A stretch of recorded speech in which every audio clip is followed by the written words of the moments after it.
मैं अपने सम्मानित शंकराचार्य विमुक्तानंद जी से इस मंच से पूछना चाहता हूं कि आपके पास इतना ज्ञान नहीं था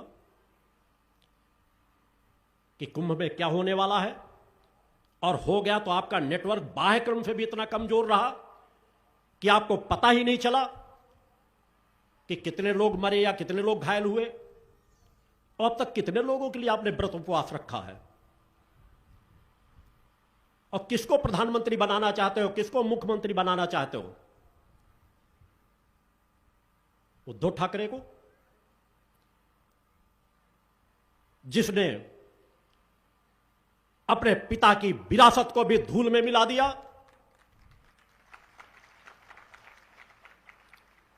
आप उसे महाराष्ट्र का मुख्यमंत्री बनाना चाहते थे। योगी आदित्यनाथ में आपको कमियां नजर आती है। मैं भी अलग, मैं किसी पार्टी का गुलाम नहीं हूं, केवल सत्य बोलता हूं। मैंने स्वयं तीनों धाराओं का गठन कर रखा है, मगर जो अच्छे लोग होते हैं उनका समर्थन करता हूं, और जो बुरे लोग होते हैं सत्ता में क्यों न बैठे हो, पुरजोर विरोध करता हूं। चाहे देश का मुख्यमंत्री, किसी प्रदेश का मुख्यमंत्री हो, चाहे मंत्री हो, मेरी आवाज आज तक न रुकी है, न कभी रुकेगी। शंकराचार्य महोदय को इस मंच से बता देना चाहता हूं कि ना आप देश के प्रधानमंत्री को समझ पा रहे हो, ना प्रदेश के मुख्यमंत्री को समझ पा रहे हो। ये दिव्य आत्माएं हैं, ये स्वयं अपने आप को नहीं जानती कि ये कौन है, मगर रह रह करके जब प्रधानमंत्री किसी एकांत स्थान पर होते हैं, गंगा तट पर होते हैं, तो उन्हें लगता है मैं कोई विशेष व्यक्ति हूं। वो जिस कार्य के लिए आए उस कार्य में लगे हैं। इस काल में उससे अच्छा कार्य दूसरा कोई नहीं कर सकता। आपके अंदर भी उतनी पात्रता नहीं है माननीय शंकराचार्य महोदय, जितना साधनात्मक तब के संस्कार देश के प्रधानमंत्री और उत्तर प्रदेश के मुख्यमंत्री योगी आदित्यनाथ के पास है। मैं देख सकता हूं नर्मदा तट पर बसे हुए डिंडौरी शहर के लोगों को एक बार पुनः अपना पूर्ण आशीर्वाद प्रदान करता हूं। बोलो गुरुदेव भगवान की जय। हर क्षेत्र का एक महत्व होता है। कई बार उस क्षेत्र पर रहने वाले रहवासी भी अपने क्षेत्र के महत्व को नहीं समझ पाते। कब कहां किस तरह की ऊर्जाएं किन क्षेत्रों में छिपी रहती हैं, उसे एक साधक ही पहचान सकता है। 10 वर्ष पूर्व एक यात्रा में यहां से गुजरा था। एक रात्रि का विश्राम हुआ था, जहां मेरे शिविरों के लिए अनेकों महानगरों से 10-10 साल 15-15 साल से लोग प्रयासरत रहते हैं, और शिविर मेरे द्वारा नहीं दिया जाता, क्योंकि बहुत सीमित शिविर मेरे द्वारा संपन्न कराए जाते हैं समाज में। मगर उस रात्रि जब मैं इस क्षेत्र पर जहां भी वास करता हूं, जिस क्षेत्रों से निकलता हूं, उस क्षेत्र का जनमानस के प्रति, उस क्षेत्र की भूमि के प्रति मेरा एक विशेष चिंतन अवश्य बनता है।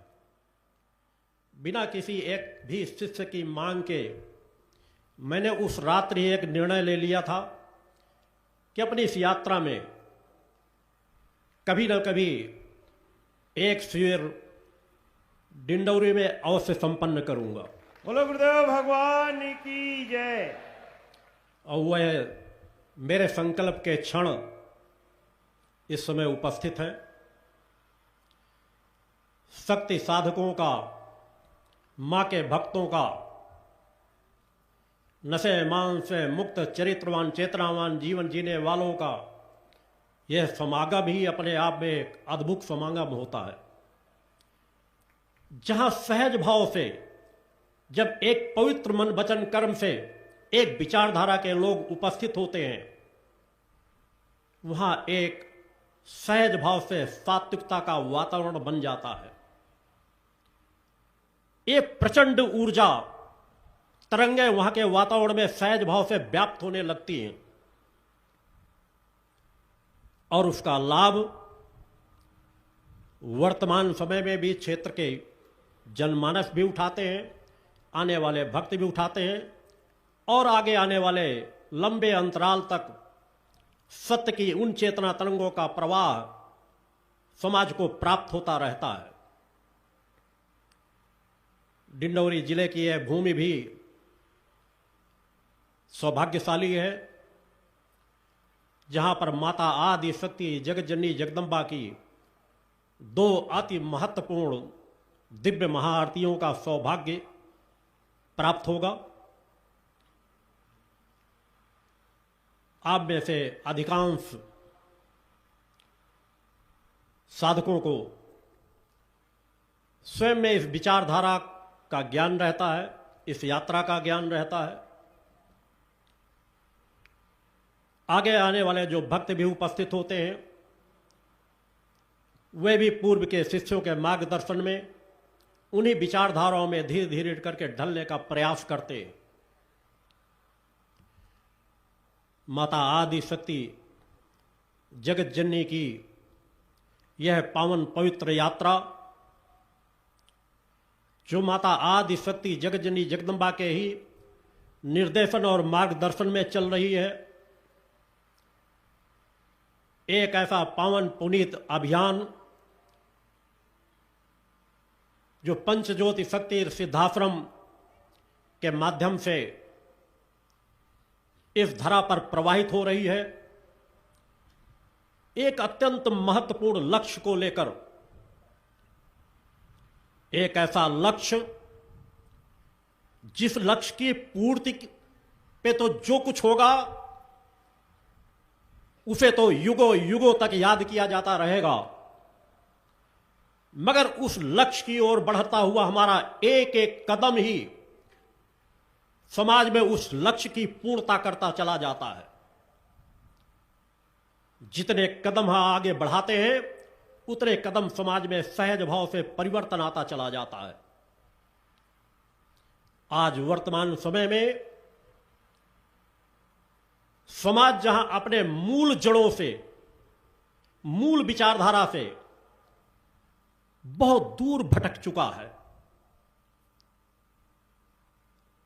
और वह इतनी दूर भटक चुका है कि उसे मूल का ज्ञान ही भ्रमित हो चुका है कि हमारा मूल क्या है। और जब समाज उस मूल विचारधारा से भटक जाता है तो वह दो कदम इधर चलता है, दो कदम उधर चलता है, आश्रय कहीं नहीं मिल पाता। क्षणिक संतोष, क्षणिक तृप्ति उसके जीवन में आती रहती है, मगर जब वह मूल से भटक जाता है तो न तो उसके जीवन में स्थायित्व आ पाता है, न कोई ठहराव आ पाता है। आत्म उत्थान के बारे में तो सोचा ही नहीं जा सकता। बस एक जीवन उन झंझावातों में ग्रसित होकर के रह जाता है। क्षणिक मानसिक तृप्ति, उसे लगता है यही तृप्ति होगी। वह उस मूल तृप्ति को भूल चुका होता है, जो मूल तृप्ति हमारे जीवन की बहुमूल धरोहर है।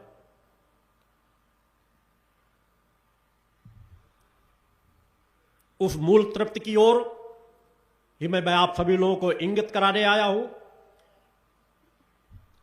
हमारे मध्य प्रदेश के मंत्री जी लखन पटेल जी यहां उपस्थित हुए हैं। वो आपके संगठन के ही एक अंग हैं, बहुत लंबी यात्रा से इस विचारधारा से जुड़े हुए हैं। मैं जिस बिंदु पर आपको इंगित करा रहा था कि जब हम मूल से भटक जाएंगे तो हमें सत्य का ज्ञान हो ही नहीं सकता, और हम दो तरफा मूल से भटक रहे हैं, एक दृश्य जगत से और एक अदृश्य जगत से, स्वयं अपने आप से। और जब दो से भटकना प्रारंभ हो जाएंगे तो सूक्ष्म जगत को तो हम समझ ही नहीं सकते। आज भौतिक जगत पे जो ज्ञान समाज को दिया जा रहा है, जो दिशाएं समाज को दी जा रही है, वो कभी आपको लक्ष्य की ओर नहीं ले जा सकते, कभी मूल की ओर नहीं ले जा सकते। क्योंकि वो स्वयं धीरे धीरे करके उथलेपन की ओर बढ़ते चले जा रहे हैं, मूल से दूर हटते चले जा रहे हैं। मूल में आपको वही ले जा सकता है जिसने स्वयं मूल को प्राप्त किया हो, जिसने मूल को जाना हो, जिसने मूल को समझा हो, जिसकी कुंडली चेतना जागृत हो, जो दृश्य और अदृश्य जगत के संबंधों को समझता हो। दुर्भाग्य से एक लंबा अंतराल हमारे सनातन का गुलामी के कालखंड में गुजर गया। हम भूल गए उन ऋषियों मुनियों को, हम भूल गए उन तपस्वियों को, उन साधकों को, उन समाज सेवकों को। कितनी पराकाष्ठा का जीवन जीते थे, किस विशालता का जीवन जीते थे, कितना विशाल विराट हृदय उनका था। अपना सर्वस्व जन कल्याण के लिए न्यौछावर कर देते थे। तपस्याएं ऐसी कि इंद्रासन डिग जाए, तपस्याएं ऐसी कि ब्रह्मा विष्णु महेश भी पालने पे झूलने के लिए बाध्य हो जाएं। तपस्या ऐसी कि सूर्य की गति को रोक दी जाए। तपस्या ऐसी कि चुल्लू में भर करके समुद्र को पान कर लिया जाए। उन तपस्याओं को हम भूल गए, उन ऋषियों मुनियों की परंपराओं को हम भूल गए। कब याद किया हमने उन ऋषियों मुनियों को? इतनी विराट संस्कृति, क्या करते थे वो? किस तरह का जीवन जीते थे? किसकी साधना करते थे? किसकी तपस्या करते थे? आज उस दिशाओं में इंगित न हो करके दुर्भाग्य से हमारा सनातन कथावाचकों के शिकंजे में कसता जा रहा है। मुझे बात कहने में कोई आपत्ति नहीं है, कथाएं आवश्यक हैं, भगवान का गुणगान हो, जितनी जगहों पर हो, जगह जगह हो, अच्छी बात हो। मगर हमारे कथावाचकों को भी तपस्वी होना चाहिए, त्यागी होना चाहिए, बैरागी होना चाहिए। जो हमारे पूर्व के कथावाचक होते थे, ऋषि होते थे, त्रिकालज्ञ होते थे, वाक शक्ति होती थी, तपस्यात्मक जीवन जीते थे, और जब भगवान का गुणगान करते थे तो लोगों का आत्मकल्याण होता है। आज समाज को कहा जाता है एक कथा सुन लो मुक्ति प्राप्त हो जाएगी। हजारों कथाएं कहने वालों की मुक्ति प्राप्त नहीं हुई। आज दुर्भाग्य से अगर हम यह सनातन धर्म, सनातन के रहने वाले लोग, हिंदू समाज, वर्तमान के जो कथावाचक है, मैं 5-10% कथावाचकों की बात नहीं कहता, है तपस्वी कथावाचक भी, मगर 90% कथावाचकों के चंगुल में अगर हमारा सनातन जकड़ करके रह गया तो कभी साधक पैदा नहीं होंगे, कभी तपस्वी पैदा नहीं होंगे, कभी समाज सेवक पैदा नहीं होंगे, कभी राष्ट्रभक्त पैदा नहीं होंगे, क्योंकि वो सिर्फ लोभी, लंपट, लालची हैं और समाज को सिर्फ नचा सकते हैं। नाचने गाने वाला समाज पैदा करके हम समाज को क्या दे रहे हैं कि कोई भी आए, कैसा भी आए, नाचो गाजो, मौज करो, बस हमें करोड़ों करोड़ों रुपए मिल जाए। ऐसे लोग समाज का, सनातन का उद्धार नहीं कर सकते। इसी का परिणाम है कि आज हमारा युवा वर्ग नशे की चपेट में ग्रसित होता चला जा रहा है, मांस का भक्षण कर रहा है। हम पुरानी परंपराओं से दूर होते चले जा रहे हैं। दृश्य जगत की जो सामर्थ्य थी हम उसी को खोते चले जा रहे हैं। आज से हमारे 50 साल पहले अगर माता पिता के पास जो सामर्थ्य होती थी, शारीरिक बल होता था, आज हम उससे 25% पर आकर के ठहर गए हैं। क्या कारण है? जो सामान्य सा भोजन करते थे, नमक रोटी खाते थे, 1-1, 2-2 कुंटल के बोझों को उठाकर अपने कंधे पर लाद लेते थे, आज कट्टी की जा रही है। किसी के सर में 50 किलो का बोझा रख दो तो गिर जाएगा। युवाओं को देखो, कहां चली गई वो ताकत, कहां चली गई वो सामर्थ्य? इसलिए बाह्य से सामर्थ्य नहीं प्राप्त होती, सामर्थ्य प्राप्त होती थी आंतरिक चेतना से, संस्कारों के पथ पर चल करके, साधनात्मक पथ पर चल करके, सत्य के पथ पर चल करके, सच्चाई ईमानदारी के पथ पर चल करके। दुर्भाग्य से हमारे कथावाचक उस तरफ इंगित ही नहीं करना चाहते। काल्पनिक कथाओं में ले जाना चाहते हैं। भगवान की भी कथाएं कहते हैं तो अंश मात्र भगवान का विवरण उसमें मिलेगा, काल्पनिक कथाएं बहुत ज्यादा मिलेगी। हम उन महान विराट देव शक्तियों की जो गुणगान भी करते हैं, उनकी उस विराटता का बखान कहां कर पाते हैं कि उन्होंने कैसा जीवन जिया, किस तरह समाज का मार्गदर्शन किया, कितनी विनम्रता, कितनी ममता, दया, प्रेम, करुणा, वात्सल्य भी थी और कितना साहस और पराक्रम भी था। कहां खो गया वो? हम किस पथ पर समाज को ले जाना चाहते हैं? हमें समाज को हिंसक नहीं, समाज को रचनात्मक बनाना है। मगर रचनात्मक समाज बनेगा कैसे? जब हम उसके अंतःकरण को पवित्र बनाएंगे, उसके आहार विचारों को पवित्र बनाएंगे। कथाएं कहने से कल्याण कभी भी नहीं होगा, यह मेरा सत्य मानना है। आगे आने वाले समय में समाज भी देखता चला जाएगा। अगर वास्तव हमें अपने मूल को पकड़ना है तो हमें साधक बनना पड़ेगा, हमें तपस्वी बनना पड़ेगा, हमें पुनः पूरे उन विचारधाराओं को धारण करना पड़ेगा कि हमारे माता पिता, पूर्वज, ऋषि मुनि क्या करते थे। क्या वे 8 बजे 9 बजे तक पढ़ करके सोते थे? आज अधिकांश कथावाचकों का जीवन खुद देख लो, 8 बजे 9 बजे तक पढ़ करके सोते हैं। 90% लोगों की बात कहता हूं, कोई साधना नहीं, कोई तपस्या नहीं। कथाएं कहने आते हैं तो अधिकांश कथाओं के, अब तो कुछ कथावाचकों ने रत्न अंगूठियां उतारना शुरू कर दिया है मेरे लगातार आवाज उठाने से। नहीं, अधिकतर रत्न और अंगूठियां अपने हाथों में पहने रहते हैं। किस लिए? कि उनकी कथाएं लोग और सुने, कहीं कथाएं रुक ना जाएं, हमारे पैसे का आय कहीं रुक ना जाए। इतनी कथाएं सुना करके उन्होंने जिन देवी देवताओं की कथाएं सुनाते हैं उन पर विश्वास नहीं कर सके, उनको अपने हृदय में धारण नहीं कर पाए। वो इन जड़ अंगूठियों के चक्कर में पड़े हैं, रत्नों के चक्कर में पड़े हैं, और तुम्हें कहते हैं एक भगवान की कथा सुन लो, तुम्हारा कल्याण हो जाएगा। कभी नहीं हो सकता। आपको तपस्या के पथ पर चलना पड़ेगा, उन ऋषियों मुनियों के पथ पर चलना पड़ेगा, फिर पुनः मूल की ओर मुड़ना पड़ेगा जहां से हम भटक चुके हैं। हमें अपने आहार पर, अपने विचार पर, अपने व्यवहार पर विचार करना पड़ेगा, अपने एक एक कदम पर निगाह रखना पड़ेगा। हम क्या सही कर रहे हैं, क्या गलत कर रहे हैं।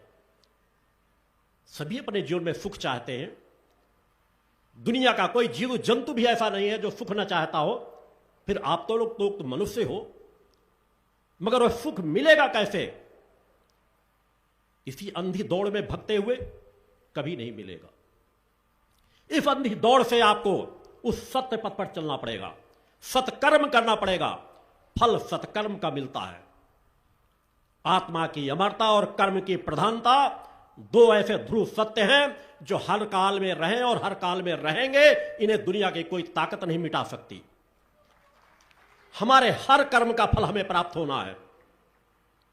इतनी माता आदि शक्ति जगजनी जगदम्बा की व्यवस्था, और फिर भी हम देवी देवताओं को दोष देते हैं कि हमारा ये काम नहीं हुआ, हम पर भगवान कृपा नहीं करते, भगवान कहां चले गए। अरे भगवान तो तुम्हारे अंतःकरण में मौजूद हैं, कहीं नहीं चले गए। कब तुमने उनको देखने की कोशिश की? कब तुमने उनको जानने की कोशिश की? अरे उथलेपन का जीवन जी करके तो तुम अपने बच्चों को दिशा नहीं दे पाते। फिर इस उथलेपन की मानसिकता को लेकर उस परम सत्ता को पुकारोगे, देवी देवताओं को पुकारोगे, तो कैसे मान लेते हो कि आपकी आवाज वहां तक पहुंचेगी? जहां आपने अंतःकरण के उन द्वारों को बंद कर रखा है। विचार करना होगा। मेरे संगठन की विचारधारा उसी विचारधारा पे कदमों को बढ़ा रही है। मूल से जो हम दूर हो चुके हैं उस पथ पर हमें बढ़ना ही पड़ेगा। कहां चले गए हमारे वो देवी देवता? आज भर राधे राधे गुणगान, नाचना गाना, हम कितने उथलेपन पर ले जा रहे हैं। मां राधा भी हमारे लिए उसी जगजननी का अंश अवतार है। मैं इसलिए नहीं कह रहा, मगर हम क्या उस माता आदि शक्ति जगतजननी जगदम्बा भगवती को भुला देंगे, जो जगत की जननी है, जो अनंत लोकों की रचनाकार है, जो मूल अधिष्ठात्री देवी है, जो ब्रह्मा विष्णु महेश को भी जन्म देने वाली है, जो महालक्ष्मी, महासरस्वती, महाकाली का जन्म देने वाली है, हम इन देवी देवताओं की शक्तियों को भुला देंगे? कितने लोग इस समाज में ब्रह्मा विष्णु महेश की आराधना करते हैं? कितने लोग माता महालक्ष्मी, महाकाली, महासरस्वती जी की आराधना करते हैं? ब्रह्मा जी की आराधना के बारे में तो लोगों को और भ्रमित कर दिया गया। एक उथलेपन की ओर समाज बढ़ता चला जाता है। भोले शंकर, शिव शंकर की तो आराधना कर लेते, करें किसी की, मुझे प्रसन्नता है। मगर जहां गांजा भांग भोले के नाम पे पीने को मिले वो अच्छा लगता है, वो देव अच्छा लगता है। और जहां सात्विकता पवित्रता की ओर बढ़ना हो, जहां आपको नशे से दूर रहना हो, उन विष्णु भगवान की और ब्रह्म देव की आराधना करने में आपको तकलीफ होती है। माता महासरस्वती, माता महालक्ष्मी, महाकाली की आराधना करने में आपको तकलीफ होती है। आपको तकलीफ होने का मतलब आपके मार्गदर्शकों को तकलीफ होती है, उन कथावाचकों को तकलीफ होती है। कब उन शक्तियों के बारे में वर्णन किया जाता है जिनकी आराधना हमारे ऋषियों मुनियों ने की। हर काल परिस्थितियों में समाज में देव पुरुषों ने अवतार लिया है। भगवान राम ने अवतार लिया, भगवान कृष्ण ने अवतार लिया, मगर आज भगवान राम और भगवान कृष्ण के भी पूरे जीवन चरित्र को दिशा भ्रमित किया जा रहा है।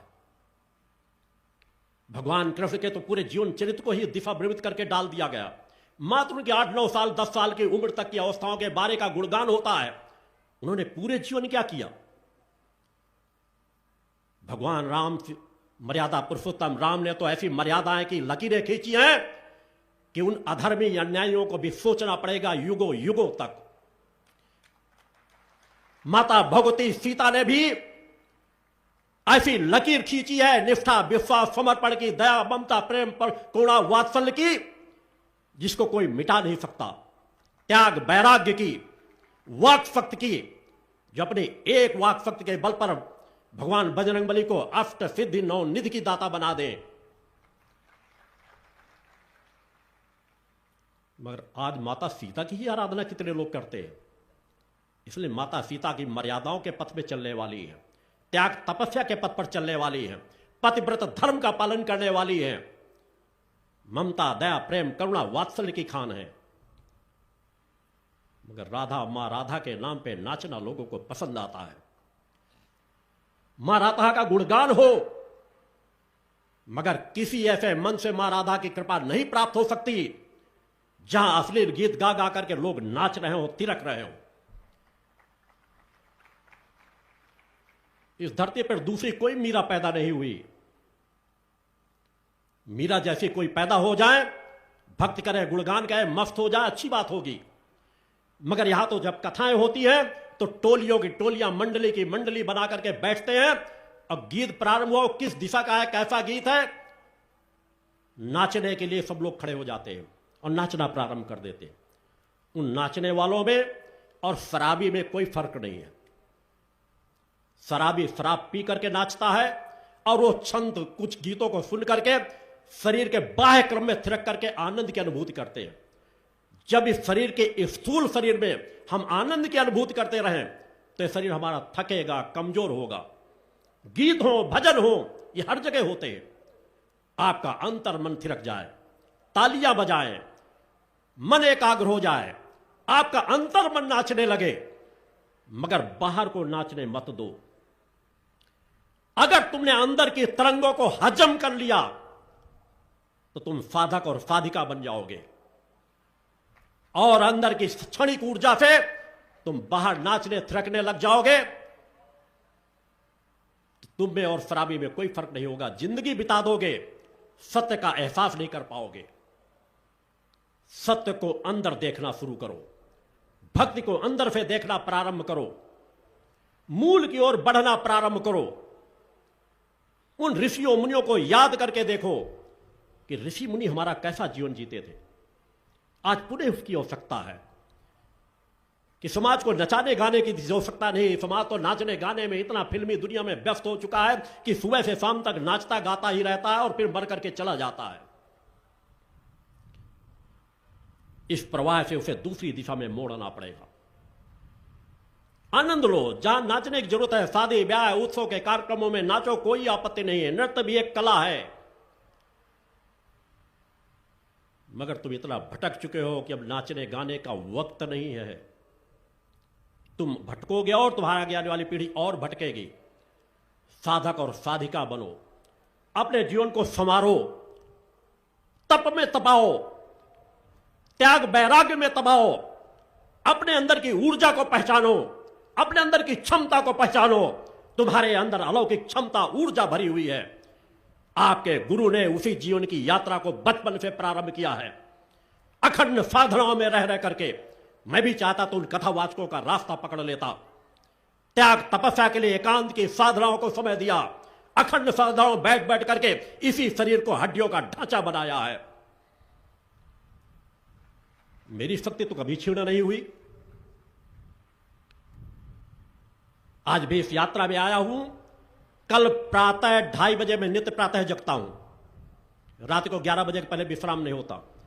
कल प्रातः 2:30 बजे से जग करके अपने दिव्य धाम पर आश्रम की यात्रा, दिन भर की यात्रा, और पूरी यात्रा के बाद आज भी यहां बैठा हूं। 10 मिनट की भी मैंने नींद नहीं ली। मेरे साथ रहने वाले शिष्य जानते हैं, ताकत तुम्हारे अंदर से आती है। आहार भी इतना करता हूं कि शायद 5 साल का बच्चा मुझसे दुगना आहार कर लेता होगा। बहुत हल्का स्वल्प आहार लेता हूं। शांति संतोष का भोजन तृप्ति देता है। आप दिन भर जो मिल गया खा रहे हो, अच्छा है, बुरा है, पवित्र है, अपवित्र है, उस पर ध्यान ही नहीं दे रहे हो। मन एकाग्र नहीं। अन्नमय कोष से प्राणमय कोष को जगाना नहीं चाहते। अगर हमारे अंदर का प्राणमय कोष जागृत होने लगता है तो अन्नमय कोष को बहुत कम आवश्यकता पड़ती है आहार की, बहुत कम निद्रा की आवश्यकता पड़ती है। पिछले 30 सालों से 2.5 से 3 घंटे से अधिक मैंने नींद नहीं ली। 30 सालों से, 2-4 साल का क्रम नहीं बता रहा, पिछले 30 सालों से। आपको भी उसी साधना पथ पे चल रहा है, जिस साधना पथ पर आपका गुरु चल रहा है। मैं भी वह बचपन का जीवन मैंने भी जिया है। मैंने भी अपने मित्रों के साथ खेल कूद में कुछ न कुछ वक्त दिया है, मगर आंतरिक वैराग्य में कभी आंच नहीं आने दी। अपने एकांत की साधनाओं में कहीं आंच नहीं आने दी। उस सत्य पर चल करके ही आज समाज के करोड़ों करोड़ों लोगों को बदलने की माता आदि शक्ति जगत जननी जगदम्बा ने कृपा प्रदान की है। बोलो गुरुदेव भगवान की जय। उसी साधना पथ पर आपको बढ़ाया जा रहा है। उच्च कुल ब्राह्मण परिवार में जन्म लेने के बाद भी मैंने कभी छुआछूत को महत्व नहीं दिया। मेरी याददाश्त में 4-5 साल की उम्र की अवस्था से लेकर के आज तक की यात्रा में कोई जानकारी करके पता लगा के बता दे। मेरे हर समाज के, हर जात के मित्र रहे हैं, आगे आने वाले में शिष्य हैं, यात्रा तय कर रहे हैं। मैंने कभी एक दिन भी छुआछूत को महत्व नहीं दिया। सभी का छुआ भोजन कर लेता हूं, सभी का बनाया हुआ भोजन कर लेता हूं, सभी का दिया हुआ पानी पी लेता हूं। मेरा धर्म कभी नष्ट नहीं हुआ। आज तुम्हें तो खंड खंड में बांटा जा रहा है।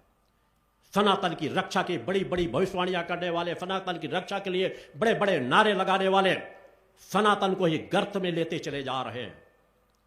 कैसा हमारा जीवन होना चाहिए, किस तरह का सनातनियों का जीवन होना चाहिए? क्या वे नशे मांस का भक्षण करने वाले हों? क्या उन्हें नशे मांस का सेवन करना चाहिए? कभी इस दिशा में समाज को नहीं मोड़ा जाता।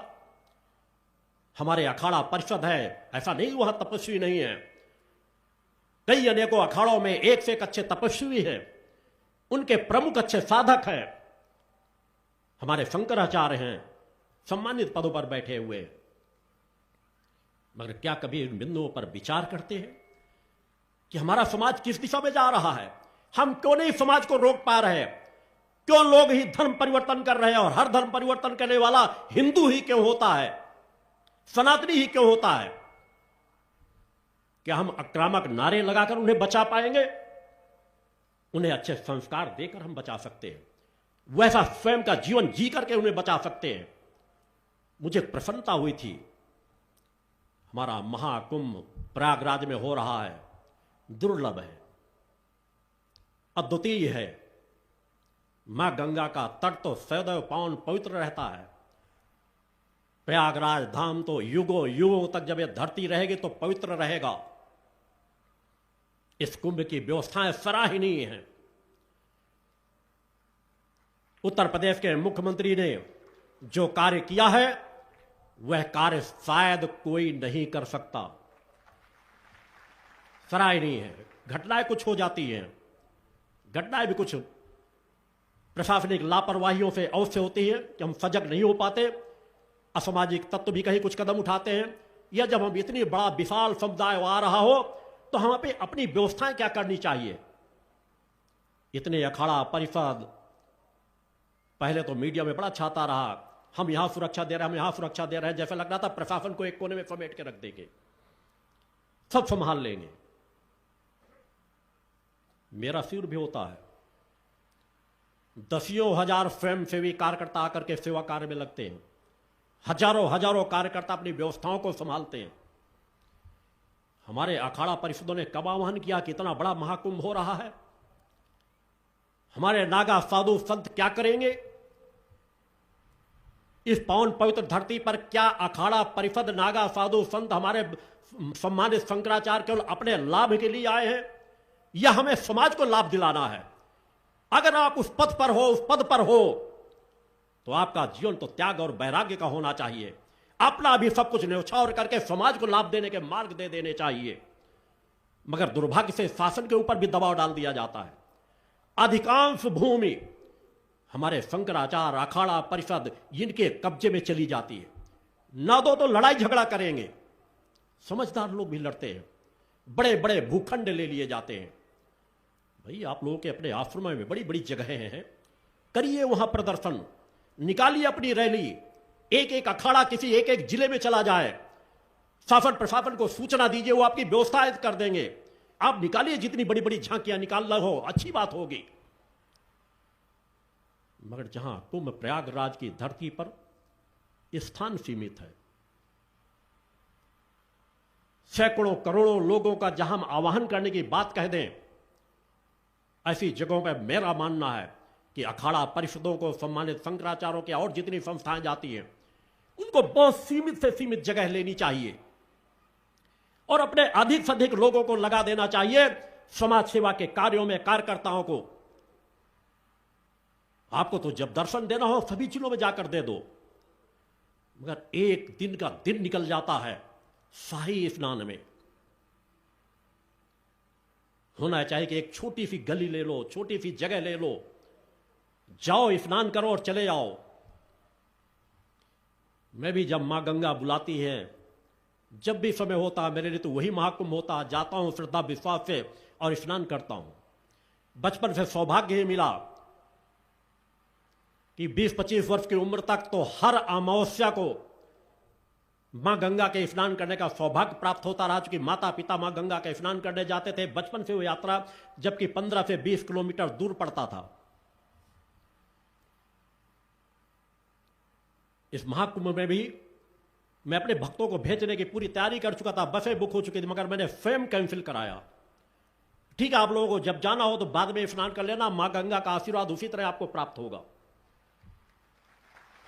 जो नए भक्त आ रहे हैं वो अधिक वहां का लाभ ले। हम किसी ऐसी व्यवस्था में अव्यवस्था का कारण न बने। हमारे जब कोई शिविर होते हैं हम अपने कार्यकर्ताओं की तरह लगा देते हैं कि शासन प्रशासन की अधिक सेवाएं हमें न लेना पड़े, जरूरत पड़े तो हम शासन प्रशासन की भी मदद कर सके। महाकुंभ दुर्लभ हो रहा है, मगर मीडिया किस तरह के दृश्य दिखा रहा है।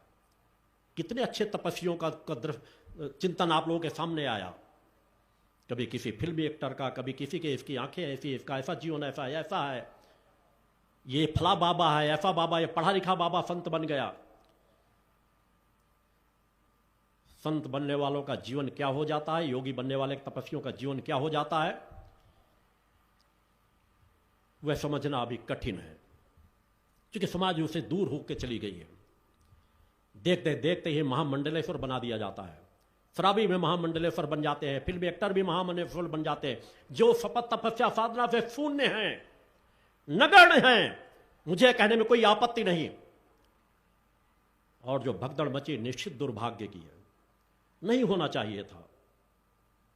मगर फिर भी कुछ घटनाएं होती हैं। मगर हमारे क्या शंकराचार्य ज्ञानी इतने भी नहीं थे, उन्हें पता नहीं था? इतने बड़े महाकुंभ में वो कहां चले गए तपस्वी, जिनको इतना भी ज्ञान नहीं हुआ? और हमारे एक शंकराचार्य बाद में उपस्थित होकर के कि हमें पता चल जाता, हमें बता दिया जाता तो हम उपवास रखते। मुख्यमंत्री ने हमें बताया नहीं, प्रधानमंत्री को पद से इस्तीफा दे दे, गृह मंत्री पद से इस्तीफा दे दे, प्रदेश का मुख्यमंत्री इस्तीफा दे दे। मैं अपने सम्मानित शंकराचार्य विमुक्तानंद जी से इस मंच से पूछना चाहता हूं कि आपके पास इतना ज्ञान नहीं था कि कुंभ में क्या होने वाला है? और हो गया तो आपका नेटवर्क बाह्य क्रम से भी इतना कमजोर रहा कि आपको पता ही नहीं चला कि कितने लोग मरे या कितने लोग घायल हुए, और अब तक कितने लोगों के लिए आपने व्रत उपवास रखा है? और किसको प्रधानमंत्री बनाना चाहते हो, किसको मुख्यमंत्री बनाना चाहते हो? उद्धव ठाकरे को, जिसने अपने पिता की विरासत को भी धूल में मिला दिया?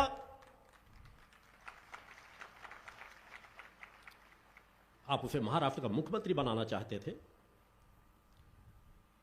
योगी आदित्यनाथ में आपको कमियां नजर आती है। मैं भी अलग, मैं किसी पार्टी का गुलाम नहीं हूं, केवल सत्य बोलता हूं। मैंने स्वयं तीनों धाराओं का गठन कर रखा है, मगर जो अच्छे लोग होते हैं उनका समर्थन करता हूं, और जो बुरे लोग होते हैं सत्ता में क्यों न बैठे हो, पुरजोर विरोध करता हूं। चाहे देश का मुख्यमंत्री, किसी प्रदेश का मुख्यमंत्री हो, चाहे मंत्री हो, मेरी आवाज आज तक न रुकी है, न कभी रुकेगी। बोलो गुरुदेव भगवान की जय।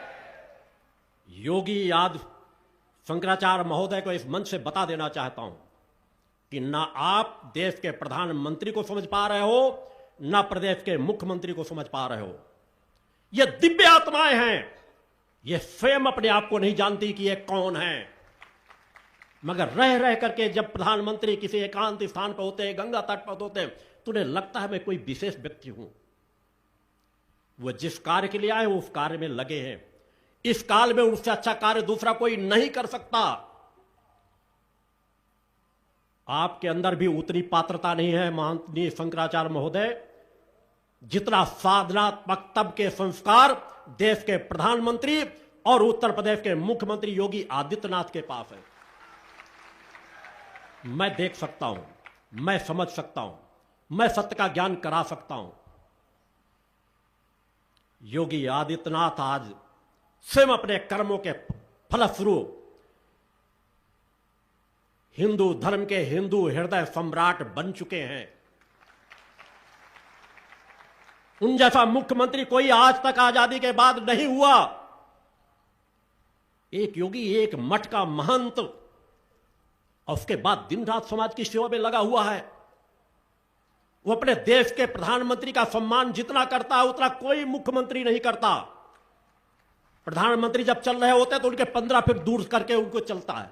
दूसरा कोई मुख्यमंत्री होता है बिल्कुल फट करके चलता है।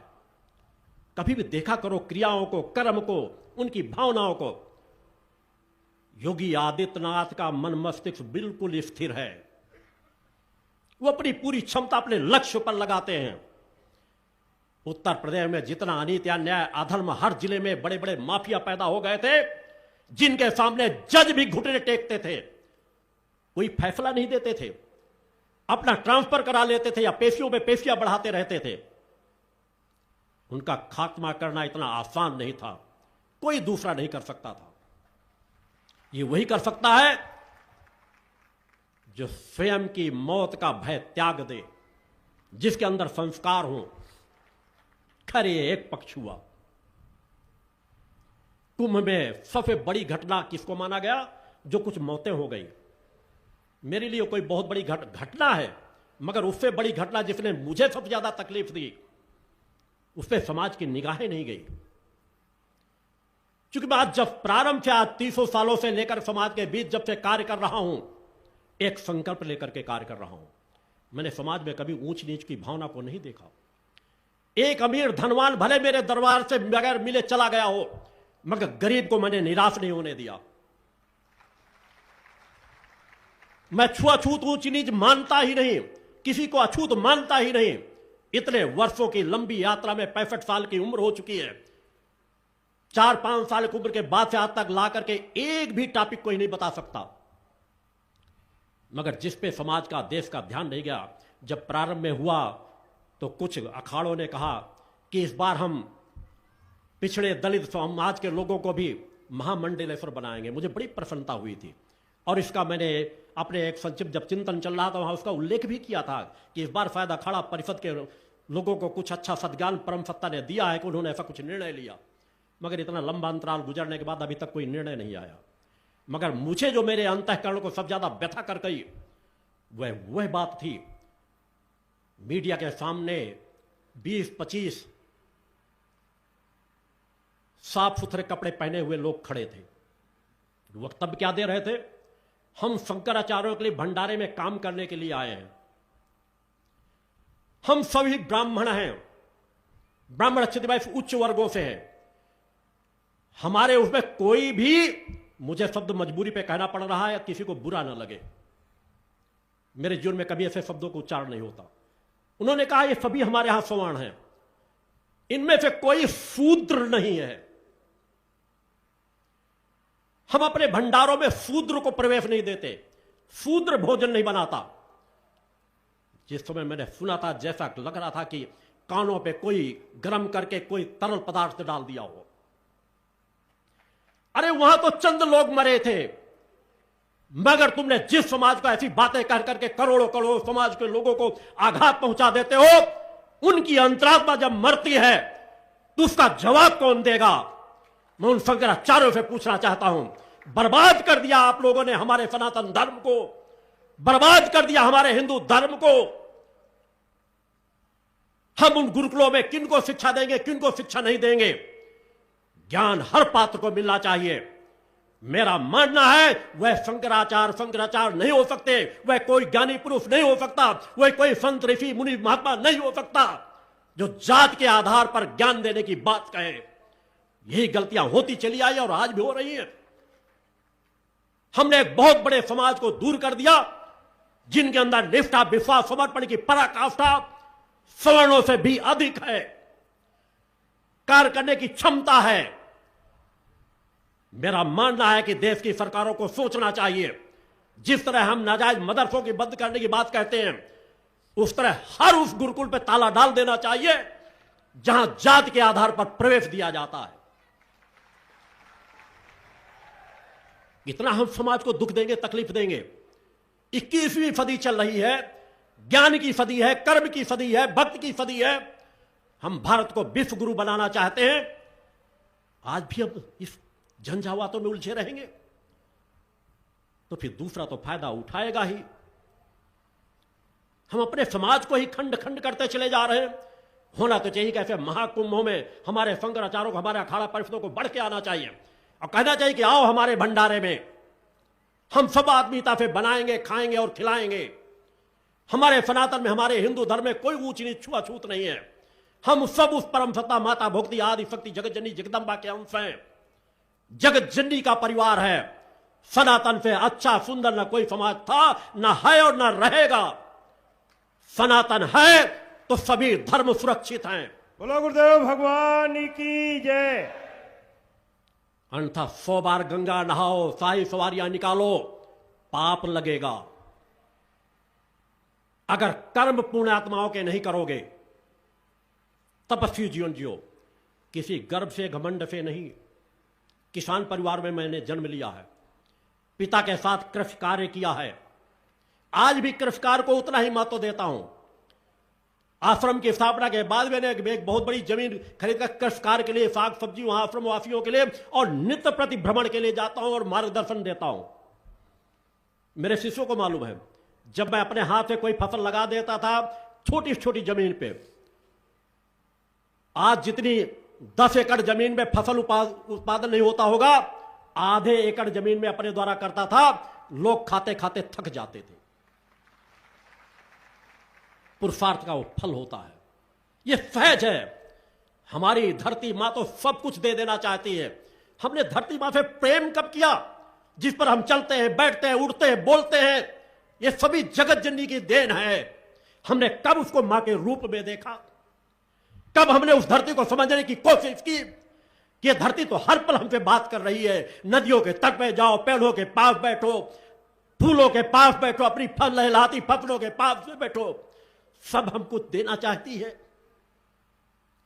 हम प्रकृति सत्ता के कण कण से प्रेम करना ही नहीं हमने सीखा, क्योंकि इन चीजों से हम दूर होते चले गए। ध्यान में बैठना सीखो, साधना करना सीखो, सात्विक पवित्र आहार करना सीखो, तुम्हें हर कण कण में वो जगतजननी दिखाई देगी। तुम्हारा जीवन परोपकारी बन जाएगा, तुम एक समाज सेवक बन जाओगे। इस समाज को कोई दूसरा उद्धार करने नहीं आएगा, इस समाज को तुम्हें सुधारना है। मैं सभी समाज के वर्गों से कहता हूं, उन पिछड़े दलित वंचित शोषित भाइयों से कहता हूं कि आओ, यह सनातन तुम्हारा है, हिंदू धर्म तुम्हारा है, तुम सनातन के प्रखर पहरेदार बनो, जो गलत है उसे दूर भगाओ। सनातन पर अधिकार पहला तुम्हारा था, है और रहेगा। बोलो गुरुदेव भगवान की जय। वह परम सत्ता तुमसे अधिक प्रेम करती है, हमारे हर ऋषि तुमसे अधिक प्रेम करते हैं। आगे बढ़ो, सनातन से दूर मत जाओ। सनातन से दूर जाने का मतलब होगा पतन के मार्ग पे जाना। हमारे ऋषियों मुनियों की विरासत को देखो। हम अगर देवी देवताओं को एक तरफ भी रख दें, हमारे ऋषियों मुनियों की इतनी बड़ी पहली सामर्थ्य थी जिनके प्रमाण समाज में हैं, उसके समकक्ष भी कोई दूसरा धर्म का प्रमुख नहीं टिकता। देवी देवता नहीं टिकते उनके। मैं सभी धर्मों का सम्मान करता हूं, जितना अपने धर्मों का सम्मान करता हूं उतना दूसरे के धर्मों का सम्मान करता हूं, मगर जिहादी मानसिकता का पुरजोर विरोध करता हूं। हमारे धर्म को जो खंड खंड कर देना चाहते हैं पैसे के प्रलोभन से या अन्य चीजों में या जिहादी मानसिकता से, जो हिंदुओं पर अत्याचार करना चाहते हैं, जो अत्याचार हम बांग्लादेश में देख रहे हैं, जो अत्याचार हम पाकिस्तान में देख रहे हैं, जो अफगानिस्तान में देख रहे हैं, जो पहले हम देख चुके हैं, भारत भूमि पर ऐसा अत्याचार करने की कोई हिम्मत न जुटा सके। हमें तपस्वी बनना होगा, हमें साधक बनना होगा, हमें पुरुषार्थी बनना होगा, हमें कर्मवान बनना होगा। अगर दूसरा 4 घंटे मेहनत करता है तो हमें 18 घंटे मेहनत करने की सामर्थ्य हमारे अंदर होनी चाहिए। पुरुषार्थी बनो, परोपकारी बनो। कोई कार्य छोटा बड़ा नहीं है। मजदूर हो, कृषि कार्य करते हो, उसे व्यवसायियों से ज्यादा श्रेष्ठ मानो। अपने कृषि कार्य से प्रेम करना सीखो। दुर्भाग्य से आज न मालूम कितनी बड़ी बड़े भूखंड बेच बेच करके लोग विदेशों में भग रहे हैं। हरियाणा पंजाब को तो बर्बाद करते चले जा रहे हैं, नशे में बर्बाद कर डाला। अब एक विदेशी चस्का लगा है कि 10-10, 5-5 एकड़ जमीन बेच बेच करके 20-20, 25-25, 50-50 लाख दे करके दूसरे देशों में कप प्लेट धोने के लिए चले जाते हैं। अपनी भूमि से प्रेम करो। मैं इस मंच से सभी कृषकों से भाइयों से कहना चाहता हूं, सभी उन माता पिता से कहना चाहता हूं, अपने बेटे से चाहे जितना प्रेम कर रहे हो, बेटे के किसी व्यवसाय के लिए अपनी भूमि मत बेचना। वो बेटों के हित में रहेगा। भूमि है तो भूखों नहीं मरेंगे। अगर मेहनत परिश्रम करे, और जो मेहनत परिश्रम न करे उसे भूखों मर ही जाना चाहिए। उन्हें मेहनती बनाओ, अपने कृषि कार्यों में लगाओ। शहरों में जो बच्चे रहते हैं उन्हें भी कहता हूं, अगर ग्रामीण क्षेत्रों में जुड़े हो तो छुट्टियां हो तो ग्रामीण क्षेत्रों में जाओ, फसलों के पास जाओ, खेतों के पास जाओ। तुम्हें एनर्जी मिलेगी, ऊर्जा मिलेगी, ताकत मिलेगी, रक्षात्मक प्रणाली मिलेगी। कोई बीमारी तुम्हारा अहित नहीं कर पाएगी। सूर्योदय से पहले जगना सीखो। हम कब जगते हैं? सूर्योदय से पहले। छोटे छोटे पक्षी चहचहाने लगते हैं और लोग 8 बजे 9 बजे तक पढ़ के सो रहे हैं। दुर्भाग्य से शासन प्रशासन भी वैसे ही तरह का जीवन जीता है। रात को 11-11, 12-12, 1-1 बजे तक मीटिंगें चल रही हैं और ब्रह्म मुहूर्त कब निकल गया पढ़ करके सोने में गुजार देते हैं। 50 सालों में ही इतना बड़ा पतन हो गया। कहां ले जाकर के खड़ा करेंगे? दिन में सोएंगे, रात को काम करेंगे। यह प्रवृत्ति राक्षसी प्रवृत्ति है, इसे बचना चाहिए। हर सरकारों को ध्यान देना चाहिए, नियम कानून बनाना चाहिए कि 11 बजे रात के बाद कोई मीटिंग ना हो। मीटिंगें हो दिन में हो। 8 बजे प्रातः से दुकानें खुल जानी चाहिए। 25-50 सालों में पहले दुकानें 7-8 बजे खुल जाती थी, अब 11-12 बजे के पहले खुलती ही नहीं है। धीरे धीरे वो भी रात्रि में खुलने लगेगी। हमें सोचना होगा, हमें देवत्व के पथ पर चलना है या असुरत्व के पथ पर चलना है। फिर ये संकट आपके जीवन में बढ़ते ही चले जाएंगे और बस नाच गाने वाले आएंगे, कथाएं सुनाएंगे, करोड़ों करोड़ रुपए लूटेंगे, आपके हाथ कुछ नहीं लगेगा। मेरे द्वारा जो कार्यक्रम किए जाते हैं, मेरा कोई शुल्क नहीं रहता। वहां की व्यवस्था ही कार्यकर्ता आपस में संभालते हैं। जरूरत पड़ती है तो मैं अपने द्वारा सहयोग करता हूं। आज तक के इतिहास में कोई ऐसा शुल्क कभी नहीं मेरे द्वारा रखा गया। मगर कहां फ्यूल करूं, दूंगा कहां नहीं दूंगा, यह मेरा अपना निर्णय रहता है। हजारों हजारों करोड़ रुपए दे करके भी कोई मेरा फ्यूल प्राप्त कर ले, इस धरती पर पैदा नहीं हुआ। बोलो गुरुदेव भगवान की जय। उस पथ पर चलो, विचारों के लिए जीवन जियो। हाल की घटना देखो, केजरीवाल, मैं इन घटनाओं को, चूंकि धर्म सत्ता, राज सत्ता, इनको जब तक समझोगे नहीं तब तक तुमको सत्य के पथ पर नहीं बढ़ पाओगे। कितनी बड़ी विराट विचारधाराओं को लेकर उपस्थित हुए थे अन्ना हजारे के माध्यम से, बड़ा सादगी का जीवन जीने वाले। क्या लोगों ने साथ नहीं दिया? भरपूर साथ दिया। पढ़े लिखे पिछड़े लोग, दलित, शोषित, वंचित जितने थे, सब उनके साथ लग गए। बड़े से बड़े बहुमत से जिताया भी। मगर जब कहते हैं कि अंदर और बाहर एक अलग चीजें होती हैं, कथनी और करनी में फर्क होता है, तो उन्होंने रास्ता सच्चाई ईमानदारी का नहीं तय किया। माफियाओं से फांट-गांठ, खालिस्तानियों से फांट-गांठ, विदेशियों से, जो अरबल नक्सल मानसिकता के लोग हैं उनसे फांट-गांठ, करोड़ों करोड़ों रुपए किस तरह आ जाए और हम पूरे देश में एक राज्य कर ले। जब राज्य भोगने की किसी के अंदर इच्छा भी पैदा हो जाती है, यह समझ लो वो राजनेता नहीं, इस देश का सबसे बड़ा लुटेरा है। बोलो गुरुदेव भगवान की जय। राजसत्ताओं में बैठने का सौभाग्य से मौका मिलता है। कहीं न कहीं संस्कार होते हैं और उन संस्कारों से अगर कभी मौका किसी को मिलता है तो पूरा जीवन समाज सेवा में न्यौछावर कर देना चाहिए।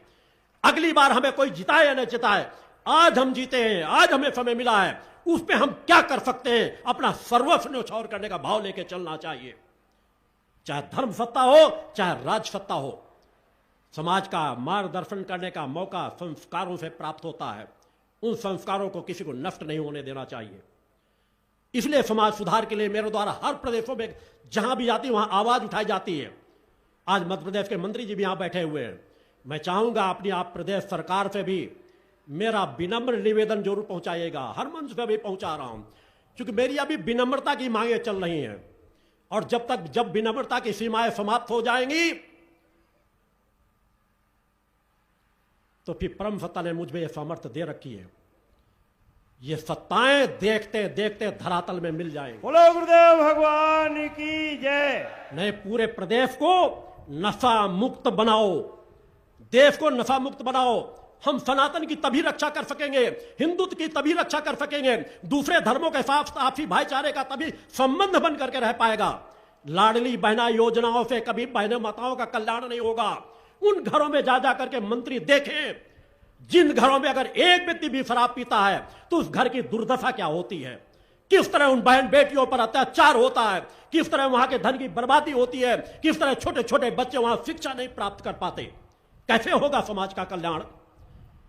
हम चुनाव जीतने के लिए ऐसी योजनाएं न चलाएं। सत्ता हमें मिले या न मिले, एक मौका मिला है तो आज जो गलत हो रहा है उस गलत को सुधारना चाहिए। नाजायज नशे की कोई खेपे ले जा रहा होता उसे पकड़ाया जाता है। नशा मुक्त अभियान शराब सरकारों द्वारा भी चलाया जाता है।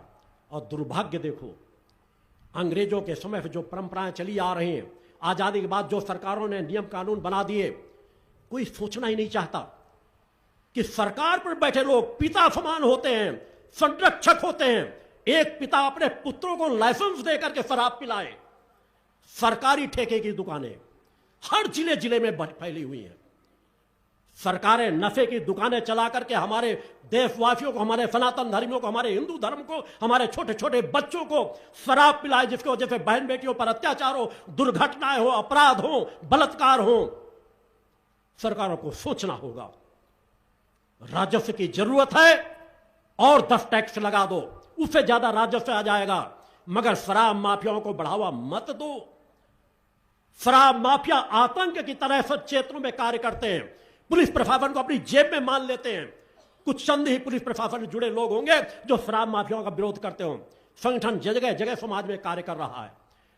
कुछ अधिकारी होते आते ही संगठन के लोगों को संपर्क करते हैं कि आप बहुत अच्छा कार्य कर रहे हो, आपका संगठन बहुत अच्छा कार्य कर रहा है। केवल मध्य प्रदेश में 10-12 वर्षों में 2000 से ज्यादा नशे की नाजायज खेपें हमारे भक्ति मानव कल्याण संगठन के कार्यकर्ताओं ने रात रात जग जग करके पकड़ाया है। सैकड़ों फर्जी मुकदमों को भी झेला है। जितना अत्याचार शराब माफियाओं ने शासन प्रशासन में मिलकर के संगठन के कार्यकर्ताओं पे किया, उसको अगर देखा जाएगा तो सर में झुक जाएगा शासन प्रशासन का कि जिन संगठन के कार्यकर्ताओं को मदद करना चाहिए, जो घर घर जाके लोगों को नशा मुक्त करा रहे हैं, रात रात जगकर की नशे खेपे पकड़ाते हैं। अगर एक नशे की खेप पकड़ाई जाती है तो शराब माफिया कोई ना कोई केस उन कार्यकर्ताओं पर लगा दिया जाता है। मगर शायद शराब माफिया भूल चुके हैं ये भक्ति मानव कल्याण संगठन के कार्यकर्ता हैं, ये मेरे शिष्य हैं। मेरे शिष्य झुकना नहीं सीखा। बोलो गुरुदेव भगवान की जय। अधर्मी अन्यायों के सामने कभी घुटने नहीं टेकते। शराब माफियाओं को खुली चुनौती हमारी रहती है कि तुम्हें एक न एक दिन नाजायज शराब बंद करना ही पड़ेगा, अन्यथा हमारे भक्ति मानव कल्याण संगठन के कार्यकर्ताओं का सामना करना ही पड़ेगा। बोलो गुरुदेव भगवान की जय। अभी तो हम शासन प्रशासन द्वारा, चूंकि हम कानून का सम्मान करने वाले लोग हैं, अज्ञानता से हमारी सरकारें सरकारी ठेके दे दे करके जिले में बड़े बड़े नशे की खेपें चलाई जा रही है, व्यवसाय चलाया जा रहा है। हम उनका सम्मान करते हैं कि आपके द्वारा ये गलत रास्ता तय किया जा रहा है। एक दिन भी सत्ता में बैठने वाले मुख्यमंत्री को शराब का व्यवसाय अपने द्वारा नहीं चलने देना चाहिए। सरकारी ठेके से शराब बेचा जाए, दुकानें खोल खोल कर शराब बेच जाए। इससे अच्छा होगा कि हर जिलों में एक डकैतों का गैंग बना दो, शराब की दुकानें बंद कर दो और उन्हें कह दो जहां हो लूटो, और लूट करके हमारे पास हमारा कर हमको देते चले जाओ। शायद उससे गरीब बच जाएगा, क्योंकि डकैती धनवानों के यहां ही डालेंगे, सामर्थ्यवान वालों के यहां डालेंगे, 90% समाज बच जाएगा। तो जो सरकारें शराब के ठेके चलाती हैं, मैं मानता हूं वो कभी भी राष्ट्रभक्त सरकारें नहीं हो सकती। आज भले मजबूरी है कि हम सभी सरकारों की तुलना में यह सरकार तो सरकार अच्छी है। मेरे द्वारा अनेकों जगहों पर बीजेपी को भारत अधिकांश हर प्रदेशों में सहयोग किया जाता है। जहां जरूरत पड़ती है हमने भारतीय सचेतना पार्टी का गठन किया है, मगर सत्ता सुख भोगने के लिए नहीं। हम धीरे धीरे धरातल को मजबूत कर रहे हैं। जहां जरूरत पड़ती है, आज की जरूरत क्या है, हम वहां मदद भी कर रहे हैं। और हर अच्छे व्यक्ति का मदद करने के लिए हमारी भारतीय सचेतना पार्टी तैयार है, भक्ति मानव कल्याण संगठन तैयार है। जो धर्म राष्ट्र मानवता की सेवा करना चाहते हो आगे भी करते रहेंगे, मगर सरकारों को सोचना होगा। कम योजनाएं चलाओ, कम सड़कें बने, कम विकास की चीजें हों, मगर शराब के ठेके से समाज को बचा लो। हमारे मुख्यमंत्री महोदय ने अभी कुछ घोषणा की, अच्छी कुछ विचार तो आए कि धार्मिक केंद्रों में नहीं बिचेंगे मगर बाकी जगह बिकती रहेंगे। तो कुछ जिले धार्मिक है, बाकी अधार्मिक है। कुछ क्षेत्र धार्मिक हो गए। अरे यहां तो हमारा भारत, उसका हर घर घर धार्मिक है। जिस घर में मूर्ति रखी है, जिस घर में देवी देवताओं की आराधना हो रही, जो घर पूजा पाठ कर रहा है, उस हर घर की रक्षा करना हमारे प्रदेश के मुखिया का कर्तव्य होना चाहिए। नहीं, वहां उनके घरों में भी तो मंदिर बना है। वही मंदिर में घर का एक शराबी पति अगर शराब पी रहा होता, बेटा शराब पी रहा होता, शराब पी के जाके उद्दंडता मचाता है, वहां भी धर्म की हानि हो रही होती है। मैं अपने मंत्री महोदय जी से भी चाहूंगा कि एक बार पुरजोर आवाज उठाइए। कोई प्रदेश की योजनाएं नहीं रुकेंगी। और कर लगा दो, खुल करके कर लगा दो कि हम शराब के ठेके बंद करा रहे हैं, इसके लिए कर अलग से कर लगा रहे हैं। मैं कह रहा हूं समाज हफ्ते हफ्ते दे देगा, और समाज को तैयार करना मेरी जिम्मेदारी होगी, मेरे संगठन के कार्यकर्ताओं की जिम्मेदारी होगी। तो समाज के घर घर जाके लोगों को समझाएंगे कि सरकार जो भी टैक्स लगा रही हो, उस टैक्स को हफ्ते हफ्ते दे दो। आपका घर बर्बादी से बच जाएगा, हमारे बच्चे बर्बादी से बच जाएंगे। वो अच्छी शिक्षा हासिल करेंगे, कोई अधिकारी बनेगा, कोई व्यवसायी बनेगा, कोई किसी क्षेत्र में जाएगा, कोई समाज सेवक बनेगा, समाज के कार्य होंगे, तभी हमारा भारत विकसित भारत बन पाएगा। युवा कहां जा रहा है? हर शहरों में जाकर के देखो युवा कैसा जीवन जी रहे हैं, धर्म कर्म से दूर होते चले जा रहे हैं। इसलिए उनको हमको पुनः उस माता आदि शक्ति जगत जननी जगदम्बा जो हमारी आत्मा की जननी है, जिस सत्य का ज्ञान समाज को नहीं कराया जाता, जिस तरह आपको जन्म स्थूल शरीर को जन्म देने वाले माता पिता हैं, उसी तरह आपके शरीर पर जो बैठी हुई आत्मा है, जिसके बल पर आप चल रहे हो, बोल रहे हो, खा रहे हो, पी रहे हो, सब कुछ कर रहे हो, वह उस जगत जननी की अंश है जिसे देवादिदेव भी मां कहकर के पुकारते हैं, जो अजन्मा है, अविनाशी है, अनंत लोकों की जननी है, जो हमारी आत्मा की जननी है। हमें उससे प्रेम करना चाहिए, वही हमारे मूल इष्ट हैं। बाकी सभी देवी देवताओं का सम्मान करो, हर मंदिर में श्रद्धा से शीश नवाओ, हर मंदिर में जब मौका मिले तो अपने भक्ति भाव को लेकर के वहां पहुंचो, उनका भी आशीर्वाद लो कि हमें अगर कुछ आशीर्वाद दे सकते हैं वहां से, तो हम अपनी जगत जननी के एक निष्ठावान भक्त बन सके, हमें मां की और कृपा प्राप्त हो, हम अपने घर से दूर ना हो जाएं, अपने मूल से दूर ना हो जाएं, हम मूल देवी देवताओं से दूर ना हो जाएं, हमारे अंदर नास्तिकता का वास ना हो जाए। हमें वैसा जीवन जीना पड़ेगा। नित्य प्रति श्रद्धा विश्वास है माता आदि शक्ति जगतजननी की आराधना करके तो देखो, वो सब कुछ देने में सामर्थ है।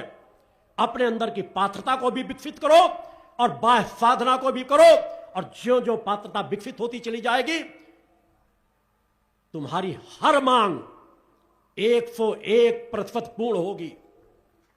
बोलो तुम्हारे अंतःकरण से निकलने वाली कोई मांग गलत हो ही नहीं सकेगी।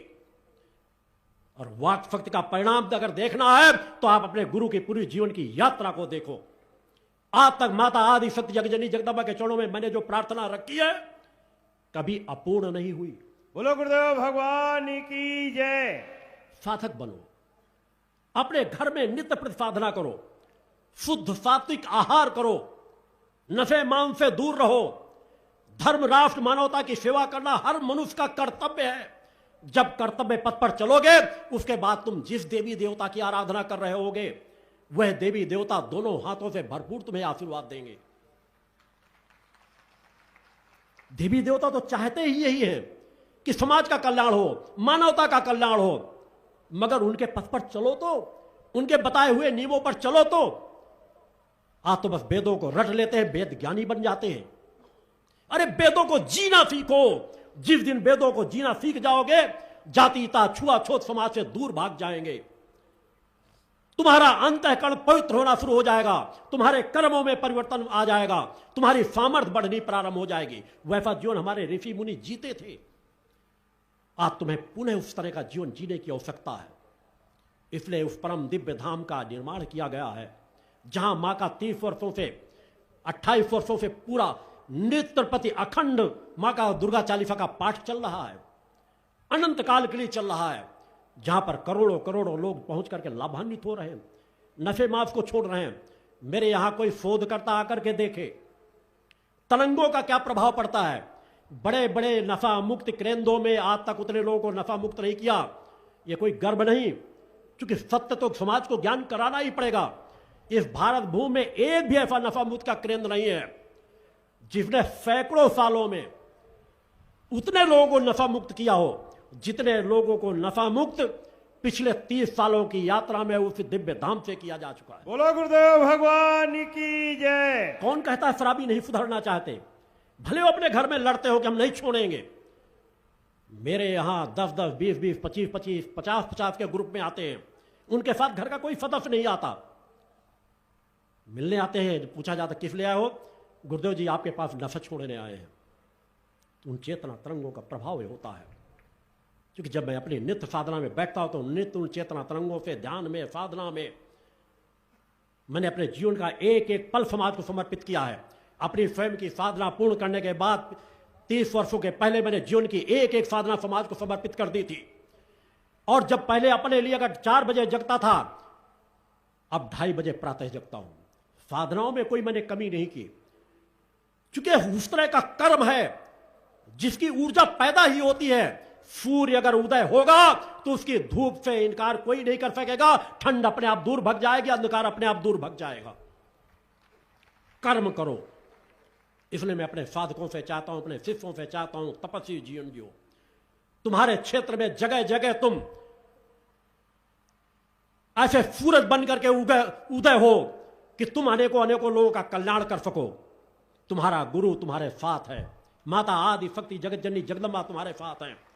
इस अभियान पर हमें ठहरना नहीं है, रुकना नहीं है, नित्य प्रति अपने साधना के क्रमों को बढ़ाना है, उसमें कोई कमी ना आने पाए, अपनी अंतर आत्मा को निखारना है और नित्य प्रति समाज सेवा के लिए कार्य करते रहना है। तभी आपके बच्चे तपस्वी पैदा होंगे। नहीं, याद देखा जाए अगर माता पिता धार्मिक हैं तो आगे आने वाली इसी पीढ़ी को देखो, 90% बच्चे अधार्मिक होंगे, नास्तिक होंगे, पूजा पाठ नहीं करना चाहते। तो उसमें थोड़ा कहीं ना कहीं सुधार करने की आवश्यकता है।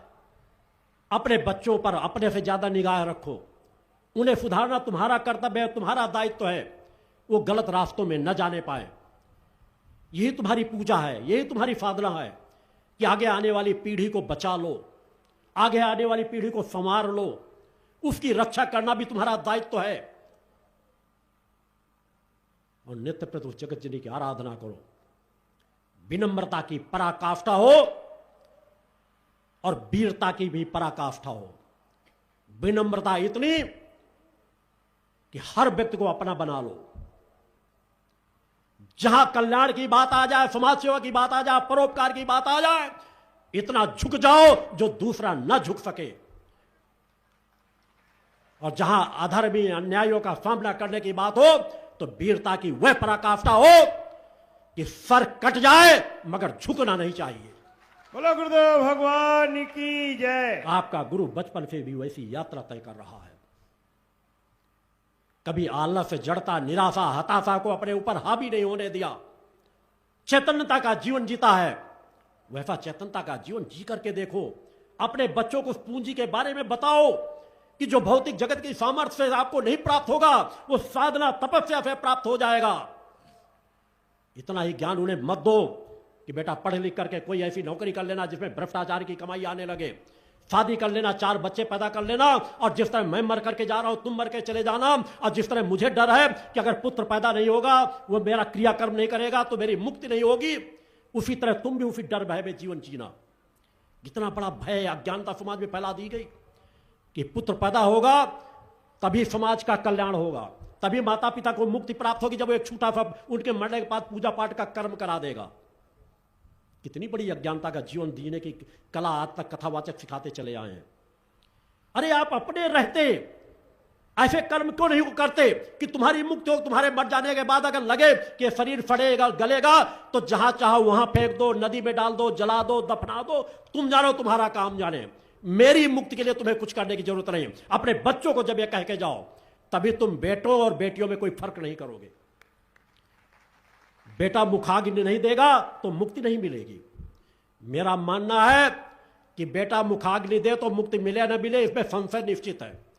अगर बेटी कंधा दे देगी, बेटी मुखाग्नि दे देगी तो तुम्हारी मुक्ति निश्चित हो जाएगी। बोलो गुरुदेव भगवान की जय। प्रथम तो मेरा बचपन से ही त्याग बैराग का जीवन था, मगर जब माता भगवती आदि शक्ति जननी जगदम्बा की कृपा का जो जीवन का सामने का मार्गदर्शन था कि गृहस्थ के जीवन को जीते हुए साधना तपस्या के पथ पर चलना है, तो उस पथ पर चलने के लिए शादी के बाद भी मेरा अधिकांश जीवन ब्रह्मचर्य का ही रहा है। मैंने माता आदि शक्ति जगत जननी जगदम्बा के चरणों में प्रार्थना की थी। अपने निज जीवन के लिए मैंने कभी प्रार्थना नहीं की। मैंने मां के चरणों में प्रार्थना की थी कि मेरे घर में अगर जन्म लेना है तो सिर्फ और सिर्फ बेटियां जन्म ले, और बेटियों के जन्म के बाद ब्रह्मचर्य व्रत का जीवन जीता हूं।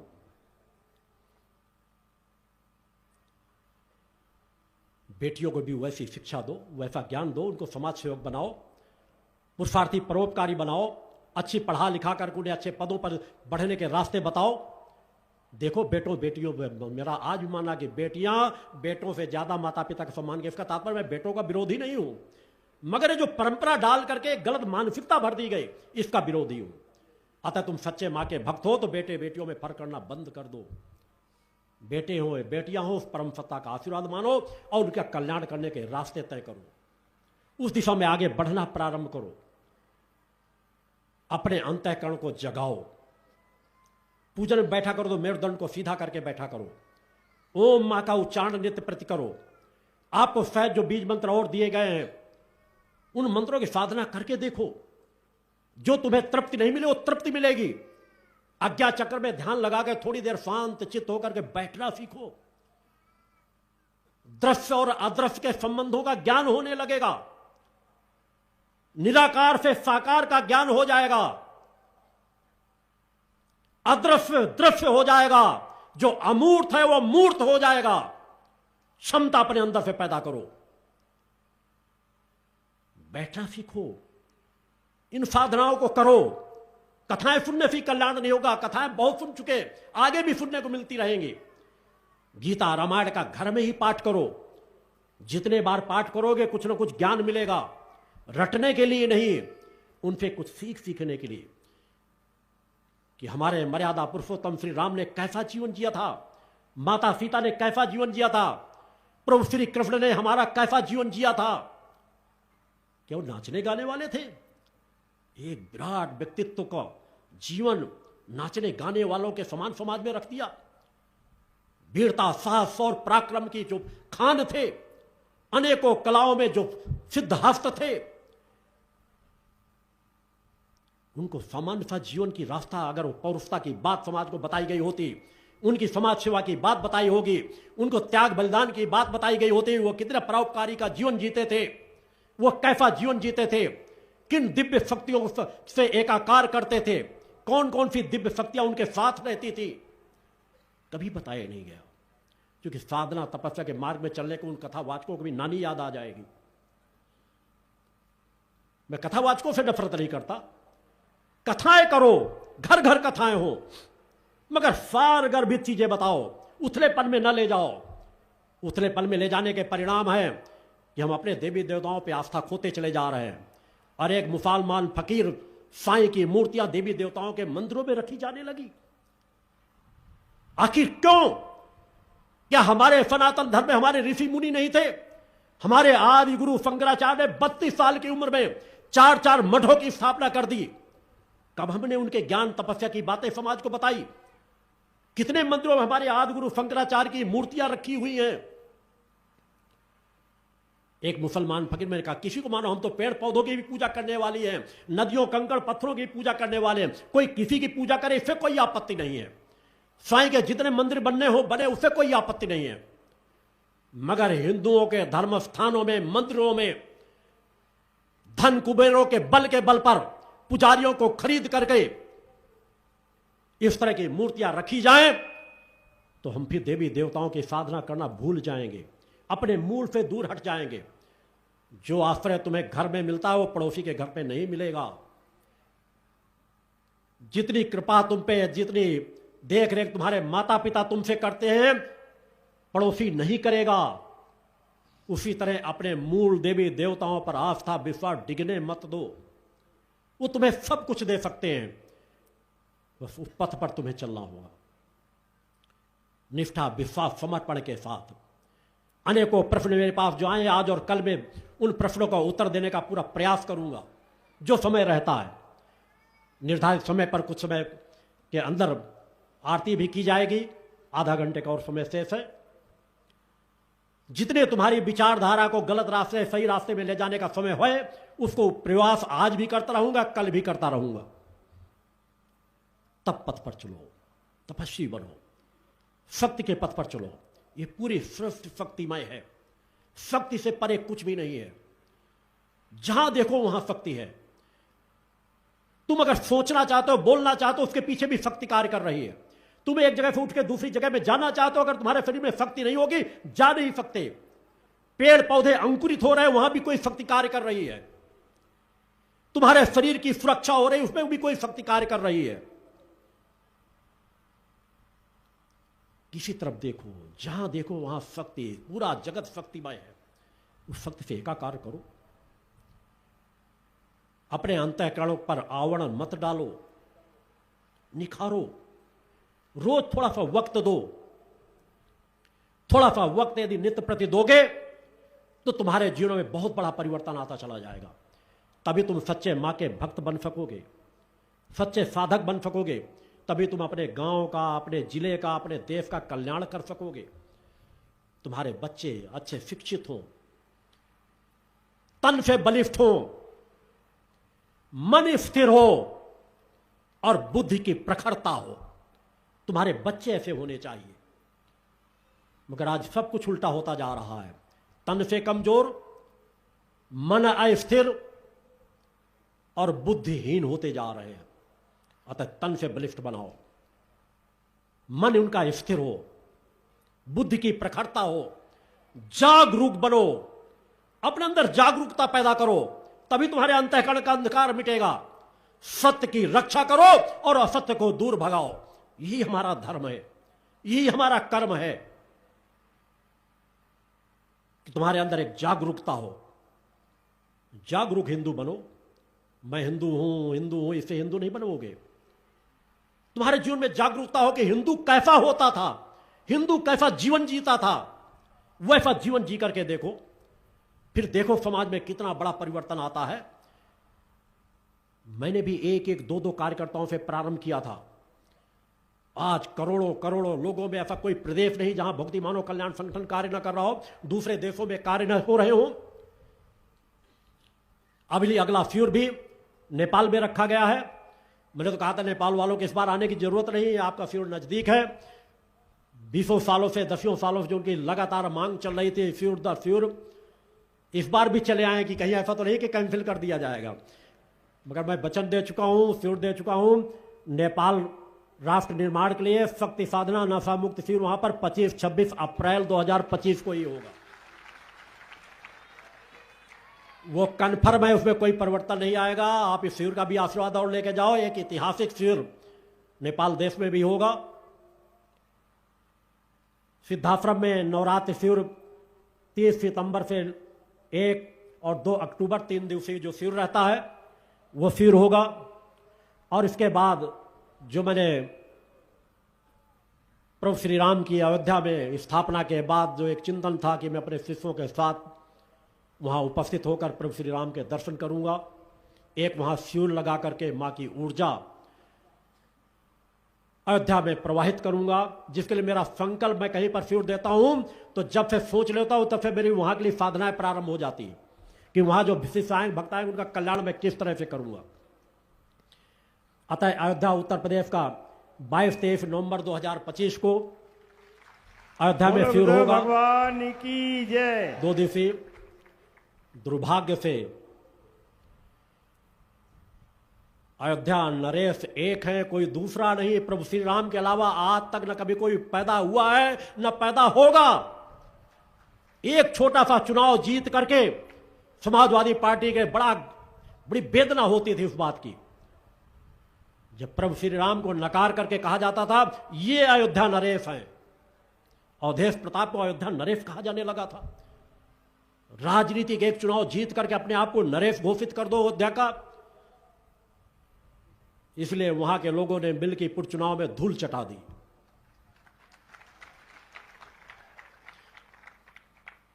आज हमारे मध्य प्रदेश के मुख्यमंत्री महोदय जी भी आए, उनके लिए तो आज के दिन कई गुना खुशी देने वाला है, क्योंकि दिल्ली प्रदेश में भी बीजेपी की सत्ता आ चुकी है।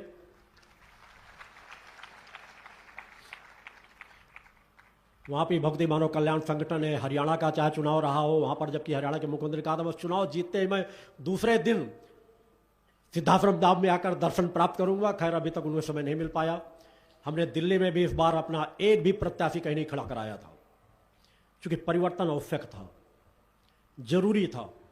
हम नहीं चाहते थे कि हमारे किसी एक वोट के काटने से कहीं पर भी कोई कमी आए,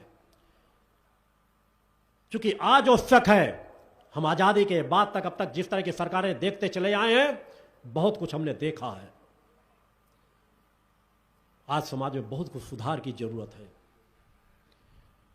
साधकों का कर्तव्य धर्म राष्ट्र मानवता से जुड़ा होना चाहिए।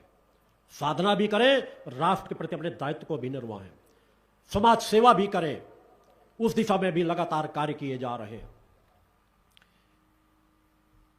संकल्पबद्ध होकर जीवन की यात्रा तय करें। मैं कुछ और चिंतन बीच में दूंगा, मगर मैं चाहूंगा कि समय मंत्री महोदय यहां उपस्थित हैं। जब अकेले बैठते हैं तो मेरी चर्चाएं तो होती ही हैं, तब भी प्रेरित करता रहता हूं, मगर मैं चाहूँगा ये शक्ति साधकों के समूह के सामने भी वो अपने कुछ विचार रखें, थोड़ा आश्वस्त जरूर करें कि मेरी बात प्रदेश के मुख्यमंत्री तक जरूर पहुंचाएंगे कि वो नशा मुक्ति के लिए कुछ निर्णय ठोस लें। मैं चाहूँगा कि मंत्री महोदय आकर के अपने विचार रखें, उसके बाद आगे के चलेंगे।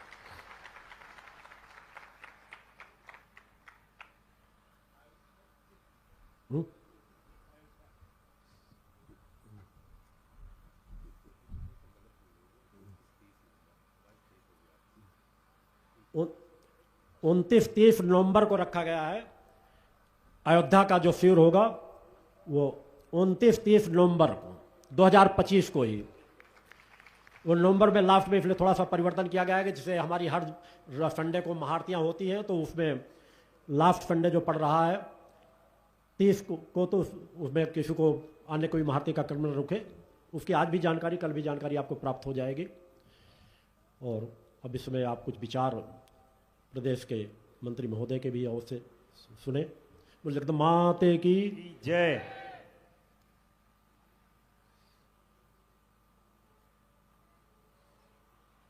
प्रिय हैं जो धरातल से जुड़ करके रखते हैं, दिन रात समाज के हर वर्ग से जुड़कर सेवा कार्य करना चाहते हैं। आप जिस विभाग के मंत्री हैं, मैंने इसलिए उसका संबोधन नहीं किया था, क्योंकि मैं उसमें भी चाहूँगा कि अगर आप उसमें सुधार थोड़ा सा करवा सके तो ज़्यादा अच्छा होगा। जब हम गौ माता को सर्वश्रेष्ठ मानते हैं तो पशुपालन मंत्री की जगह गौ सेवा मंत्रालय अगर किया जाए तो ज़्यादा श्रेष्ठ होगा।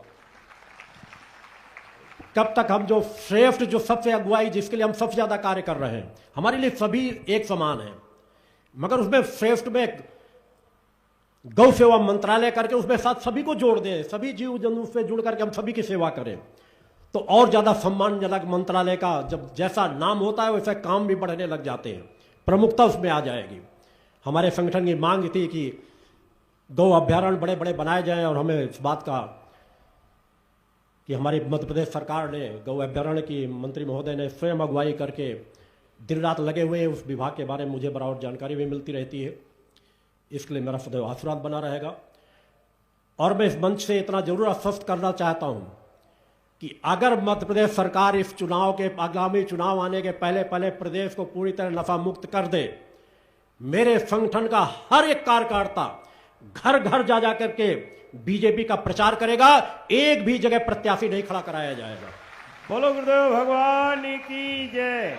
और योगी राज सतपुत की भविष्यवाणी भी है, अगर प्रदेश को नशा मुक्त कर दिया जाए तो अगली बार पुनः बीजेपी की सरकार मध्य प्रदेश पे आना सुनिश्चित होगा। बोलो गुरुदेव भगवान की जय। एक ऋषि की वाक शक्ति क्या होती है उसे भी समाज देख सकता है। मैंने कहा, मैंने अपने जीवन को प्रमाण समाज के दिए हैं। स्पर्श करा के जो 10 कदम नहीं चल सकते थे, उन्हें माता वैष्णो की कठिन चढ़ाई पर जाकर के माता वैष्णो के दर्शन कराए, अपने साथ देके वो प्रमाण समाज के बीच मौजूद है। बोलो गुरुदेव भगवान की जय। मां की कृपा से आज उसी ऊर्जा को उस स्ट्रेंथ के माध्यम से बांट रहा हूं, किसी गर्भ घमंड से नहीं, सम्मान की रक्षा के लिए, सनातन की रक्षा के लिए, हिंदू धर्म की रक्षा के लिए, और अपने बड़े बड़े मठों में बैठे हुए महापुरुषों का ध्यान सत्य की ओर जाए। इसलिए मैंने विश्व अध्यात्म जगत को साधनात्मक तब्बल की चुनौती रखी है कि हमारे एक शंकराचार्य सूक्ष्म शरीरधारी थे, उसका भी परीक्षण किया गया। आज हमारा क्यों न परीक्षण होना चाहिए कि कौन कौन से ऐसे समाज में लोग हैं, महापुरुष हैं, परमहंस हैं, जिनकी कुंडली चेतना जागृत हो, जो ध्यान में जा सकते हो, जो अपने सूक्ष्म शरीर की प्राप्त किए हो। वैसे लोग जब समाज में आएंगे तभी समाज का सही मार्गदर्शन हो पाएगा। आवश्यकता है उसकी। आज की आरती का समय नजदीक आता जा रहा है, उसके लिए व्यवस्था भी कार्यकर्ता करते रहेंगे। मंत्री महोदय से भी चाहूंगा कि आरती, चूंकि आज उनको जरूरी को दूसरे कार्य से जाना भी था, मालूम भी था, मगर मैंने कहा था कि आरती का लाभ पूरा लेकर के ही जाएंगे, चाहे जितना जरूरी कार्यक्रम हो। आरती प्राप्त करने के बाद वो यहाँ से जितनी जल्दी हो सके अगर जाना चाहेंगे चले जाएंगे। मेरा आशीर्वाद बना रहेगा, और जब भी मिलने आश्रम आना चाहेंगे मैं वहाँ कुछ और चर्चाएं जरूर करूँगा भविष्य के लिए। हमारे लिए एक एक क्षण महत्वपूर्ण होता है। सच्चा प्रेम माता आदिशक्ति जगत जननी जगदम्बा के चरणों में करो। जब जिस दिन पूजन स्थान पर बैठने का सौभाग्य मिल जाए, सोचो यही क्षण हमारे जीवन के सबसे बहुमूल्य क्षण है। धन दौलत का मार्ग मिल रहा हो वो महत्वपूर्ण क्षण नहीं है, वो क्षण है जब हम सत्य के लिए उस परम सत्ता के चरणों पर बैठ करके उसका ध्यान करने का सौभाग्य मिले। इसका तात्पर्य कहीं ना कहीं परम सत्ता की कृपा है कि हमें ऐसे क्षण प्राप्त हो रहे हैं। अतः मन को एकाग्र करके नित्य प्रति की साधना करो। शक्ति जल आपको इसीलिए दिया जाता, माँ का आशीर्वाद स्वरूप, उसका नित्य पान करो, जिसके पान से असंभव से संभव एक भी दवा किसी को नहीं दी जाती, लोग नशे से मुक्त हो जाते हैं। आपको इस अभियान में सतत लगे रहना है। माता आदिशक्ति जगत जननी जगदम्बा की जहां दिव्य आरती होती है, वहां सभी देवी देवताओं का आशीर्वाद सहज भाव से प्राप्त हो जाता है। दिव्य धाम का भी आशीर्वाद प्राप्त होता है। कल कुछ अत्यंत महत्वपूर्ण विषयों पर मेरे द्वारा चिंतन रखे जाएंगे।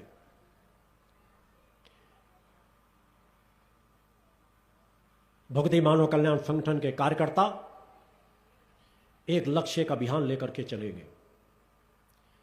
नशा मुक्त अभियान में भी घर घर भी नशा मुक्त कराना, लोगों को नशे की नाजायज खेपे बिल्कुल ना चल जाने पाए, उसके लिए क्षमता अपने अपने क्षेत्र में पुलिस प्रशासन के साथ मिलकर के कार्य कीजिए। विनम्रता की पराकाष्ठा आपके अंदर आनी चाहिए। ममता, दया, प्रेम, करुणा, वात्सल्य से अपने शरीर को समाहित करो।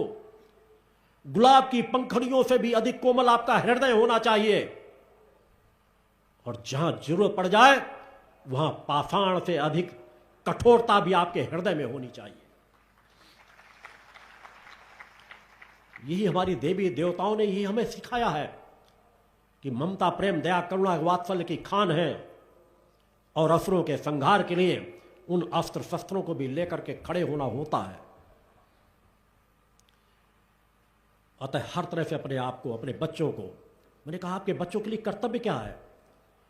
अच्छा स्वास्थ्य, अच्छी शिक्षा और धर्माचरण। मैंने 3 मार्ग ही दिए हैं कि अगर वास्तव में अपने बच्चों के प्रिय हो, बच्चों का भला चाहते हो, तो उनका स्वास्थ्य अच्छा रखो, तो तन से बलिष्ठ बने। उनकी अच्छी शिक्षा दो जिसे बुद्धि की से प्रखरता हो, और धर्माचरण कराओ, धार्मिक संस्कारों से परिपूर्ण करो जिसे वो चेतनावान बन सके, आत्मावान बन सके।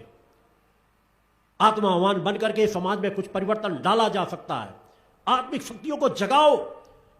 जितनी जगाने में सफल हो जाओगे उतना जीवन तुम्हारा बदलता चला जाएगा। तुम जो जिस क्षेत्र में हो उसी क्षेत्र में तुम्हारे कदम आगे बढ़ते चले जाएंगे। कभी अपने आप को दीनहीन, असहाय मत समझो। किसी विषम परिस्थिति में घुटने मत टेको। धैर्य, धर्म, पुरुषार्थ का कभी भी त्याग मत करो। जीवन के अंतिम क्षण तक धैर्य को डिगने मत दो। कोई परिस्थिति आ जाए, उस जीवन के अंतिम क्षण तक प्रयास करो, साहस के साथ, पराक्रम के साथ संघर्ष करो। जीवन के किसी क्षेत्र का संघर्ष हो, अंतिम क्षणों में भी तुम्हें सहारा प्राप्त हो सकता है। अतः पहले घुटने मत टेक दो। कुछ लोग होते हैं जीवन में छोटी सी समस्याएं आती है, आत्महत्या कर लेते हैं। आत्महत्या से बड़ा जघन्य पाप कोई दूसरा नहीं है। किसी दूसरे की हत्या करने से बड़ा अपराध होता है अपने स्वयं की आत्महत्या करना। अतः कभी ऐसे विचार किसी के मन में ना आए। निराशा से ऊपर उठो। अनेकों लोग होते हैं उनके जीवन में उनसे कई गुना ज्यादा संघर्ष होता है, कभी आत्महत्या के बारे में सोचते भी नहीं। कौन सा जीवन जीते हैं वो? अतः कभी हिम्मत, साहस को टूटने मत दो। कण कण में परम सत्ता मौजूद है। सच्चे मन से केवल पुकारना सीख जाओ, फिर तुम मां के हो, मां तुम्हारी है। आओ आज हम सब आरती की ओर बढ़ेंगे। माता आदिशक्ति जगत जननी जगदम्बा की दिव्य आरती का समय। बस दिव्य आरतियां कराने के लिए मैं आप लोगों के बीच आता हूं। उन दिव्य आरतियों के लिए आपके अंतः पटल को थोड़ा सा खोल सकूं। एक एक दिव्य आरती महत्वपूर्ण है। आरती में मन को एकाग्र कर ले तो हमें बहुत कुछ ऊर्जा मिल जाती है। हमारा अंतःकरण पवित्र हो जाता है। हमारी सुषुम्ना नाड़ी चैतन्य होने लगती है, जिसके विषय में मैं कल थोड़ा सा चिंतन अवश्य दूंगा। आप सभी भक्त आज से कल तक जो यहां शिविर का लाभ ले, एक एक क्षण का उपयोग कीजिए। मैं स्वयं वैसा एक एक क्षण का उपयोग कर रहा हूं। मैंने बताया कल 2:30 बजे प्रातः से चला था अपने स्थान से, अभी तक मैंने 5 मिनट की नींद नहीं ली। आज विश्राम मिल पाएगा या नहीं मिल पाएगा भी नहीं कह सकता। कोई मेरे यहां सीसीटीवी कैमरे लगाएगा, जब भी परीक्षण करता है, पिछले 30 साल से 2.5-3 घंटे से ज्यादा मैंने कभी नींद नहीं ली, फिर भी चेतनता का जीवन जीता हूं। वैसा जीवन आप लोगों को देखना चाहता हूं कि मेरे शिष्य वैसे बने, परोपकार की भूख पैदा हो जाए तो सब दुख दर्द मिट जाता है। कहां नींद, कैसी नींद, कैसा भोजन, कैसा सोना, अपने आप आपका जीवन सादगी का आ जाएगा। सामर्थ्य परोपकार के लिए आती है, अपना घर भरने के लिए नहीं। नदी तालाब देखो, जब बरसात बरसती है तो भर करके उफान के साथ बाहर को फैलने लगते हैं, सब कुछ अपने अंदर नहीं समेट लेते। नदी प्रवाहित है, सब कुछ समाज के लिए, सब दे रहे हैं, पेड़ पौधे सब बांट रहे हैं। और इंसान जो सबसे बड़ी कृति है उस परम सत्ता की, वो सब कुछ संकुचित स्थिति में रख चुका है। बांटना शुरू करो, फैलाना शुरू करो, विचारों को, सत्य को, कार्य को, पुरुषार्थ को, मेहनत को, परिश्रम को। देखो कैसे नहीं समाज बदलेगा, कैसे नहीं भारत विश्व गुरु कहलाएगा। उस दिशा में बढ़ो।